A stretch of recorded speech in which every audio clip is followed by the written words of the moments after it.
C13 here. I just entered into my third decade of living, so I figured I would share 30 things that I've learned or that I live by. I'm gonna probably break this up into 3 sections, so just stay tuned. I'm gonna be sharing 10 in this video while I get ready. So the first quote that I live by and that has helped me through everything: do unto others as you would want them to do unto you. I have every right to be upset with how something is going because I wouldn't do this to that person. If I wouldn't want it done to myself, why would I do it to somebody else? And if they do it to me, I have every right not to tolerate that, you know? People don't value that anymore. People will treat you so fucked up. They will treat you so fucked up, and it's like, damn, like how you moved in that instant, I would not have done that to you. And for you to do that to me, like, that's messed up. Number 2, do not ever build a person, a man or, whatever, who is not your kid. I've unfortunately I have fell victim to this before. My first ever relationship, he was a year older than me, but he didn't have a high school diploma. And I was like, why don't you have a high school diploma? And he was like, oh, it's because I needed to finish this one class, this math class. And I was like, he was like, I gotta go to adult school. Mind you, he had no car. Did he have a job? I think he had a job, but he had no car. All he had was a skateboard. So I was like, well, why don't you just pay for the class and go to adult school? He was like, oh, I don't have the money. Mind you, at the time, I didn't even have a job. I couldn't get a job because I was too young. I graduated at 17, so I had to wait till I was 18 to get a job. And so I paid for his class so that he was able to get a high school diploma. Well, what do you call it? A GED. I had even, with my financial aid, because I was going to school, I had bought that man 2 cars. I had helped that man get a passport because I wanted to travel. Just for that man to disrespect me, to cheat on me. I eventually left because shout out to Shira7, because at that time I was starting to watch her videos and I was just like, damn, I got a dusty. So yeah, I ended that. I was just like, yeah, I'm not tolerating this anymore. Like, this is not what I want my legacy to be. Don't build nobody, don't get them a car, don't do any of that, because till this day he still drives that car. Number 3, if they wanted to, they would. If somebody wanted to hang out with you, they would. If somebody wanted to respect you, they would. If somebody wanted to take you out, they would. If somebody wanted to talk to you, they would. Don't sit there and like, hey, why didn't you do this, or why didn't you do that? If they wanted to, they would. So like, don't stress yourself out about doing that. Number 4, your coworkers are not your friends. You really have to vouch for coworkers. Try to not give as much information to your coworkers, because you never know, one day they might turn on you and you already expressed your whole life to them or whatever, and then it's like, for what? You didn't deserve to know that side of me, or you didn't deserve to know all that information. I keep my circle small. I don't have a lot of friends, and honestly I like it that way, because when you're someone like me and you're trying to focus on building something for the future, you really don't need all the extra hullabaloo. You don't need all the extra trips and this and that. Like, the 5 friends that I have, like, that's enough for me. That's enough for my budget. Those that are my friends know that, like, okay, I mess with you. Like, there's no doubt about it. I really keep my circle small, and yeah, I don't call everybody my friend. I don't even like saying, oh yeah, this is my friend, or oh, I'm with my friend. Like, I don't even like doing that. Because if you're not my friend, you're not my friend. Like, I might have to be forced to say, oh, this person's my friend, but deep down I'm like, this is not my friend. Cutting people off, whether it's family or friends, is okay for your mental health and peace. It doesn't matter if it's your parents. I cut my the lady that gave birth to me, I cut her off a long time ago. She disowned me, I disowned her. Here and there she'll try to like do stuff, performative actions to like have me come out or whatever. But it's like, I know what you're doing. You're just trying to make it seem like, oh yeah, this is my daughter. And it's like, bro, I already know what you're doing. Like, you cutting people off, you can revoke access anytime. And that goes with friends as well, coworkers. If they're doing something that you don't like, you can cut them off. It doesn't, like, you don't have to do it messy. You don't have to cause a scene or anything like that. Honestly, you could just distance yourself. Just emotionally internalize, like, hey, I don't fuck with this person anymore.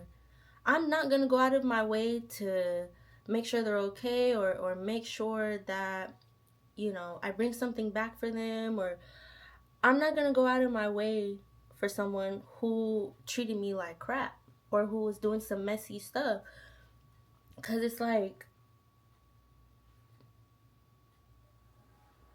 why? They didn't care enough about your feelings, so why would you continue to care about theirs? Like, you can cut them off. You can revoke access anytime you want. If you're texting a dude or whatever, and I do this, and they're not like, there's this one dude who wanted to take me out, right? But he's all like, oh, can you find a place? Oh, can you drive closer to me? First of all, I don't even really be driving today. I usually get picked up, and you're asking me to drive. You're asking me to find the place.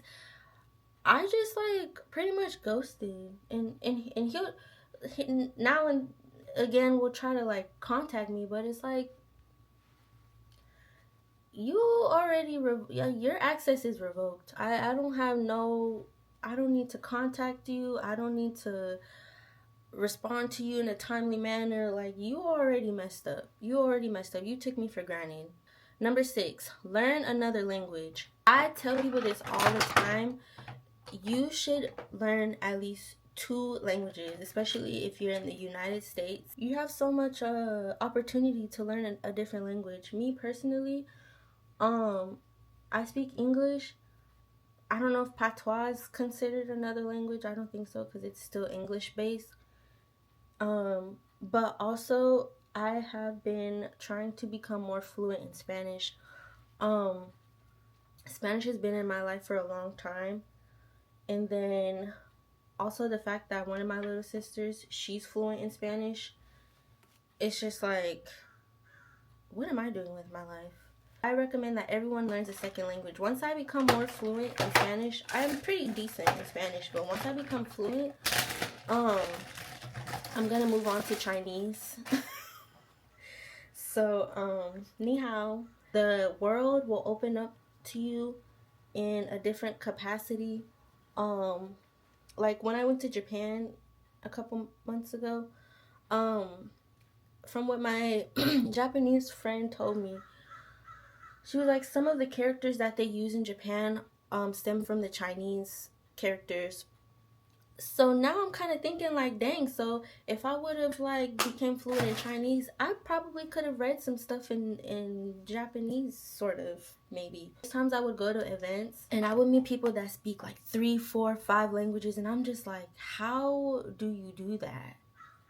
And I'm struggling with Spanish for almost 3 decades. 2026, I need to be fluent. Number 7, do not go into a tremendous amount of debt for anything. Now, for your car and for your home, I think those are fair game. But anything outside of that, what are you doing? Especially now, we have that thing where, oh, nursing degrees are not considered professional. Literally, people have gone into so much debt for that degree, and you're trying to tell them that it's not professional. What? Imagine all those people that took out those loans, and it's like, oh, yeah, your degree ain't shit. And you're like 50K, 100K in debt, you know? No, don't go into major debt for anything. I personally would not go into major debt for a degree. Personally, that's just me. I went to college with financial aid, and then to finish like the bachelor part, it was just like, first of all, I need money right now. I can't do no part-time and full-time school because I got bills to pay. I would say like work, get the money, do something, create streams of income, and like try to find different alternatives before doing all of that. Number 8, do not force relationships, whether it's friends or relationships. If you feel like you are doing too much to save something, it's time to just let it go. If something doesn't want to be kept, then just let it go. There's no point in holding on to something and trying to force something. It wasn't meant for you. And the universe and God is trying to remove that out of your possession, and you keep trying to hold on to it, and God's like, like, come on now. Honestly, it's not going to end up good. Anything that's not meant for you, it's just not going to end up good for you because it wasn't meant for you. Let their ass go. Let their ass go. It's not that deep. Let their ass go. For me personally, like, I have a sister where it's like I tried to like have a relationship with her, but I don't know, she triggers me. So it's just like, I'm not gonna force myself to like keep trying to like be in her life and try to help her when she just, disrespects me or like, stuff like that. It's just like, why would I keep putting myself into like, just wish and pray for the best, but like don't force it. Don't force it, because like I said, it doesn't end well for you, for your mental health. You have to care about your mental health because nobody else will care about your mental health. Listen to your intuition. If something is telling you, I don't know about that, listen to that, because it's literally your intuition. It's literally your intuition trying to tell you something. I feel like nowadays we have strayed from listening to our intuition. And it was put there for a reason, Sometimes you get a gut feeling about something, just like, I don't know about that. But then you're just like, well, whatever, and then something bad happens because you didn't listen to your intuition. So, yeah, those are 10 things that I've learned so far. Hopefully they help anybody else. Oh my God. Oh. Oh my God. What the fuck? On that note, I will see you in another video.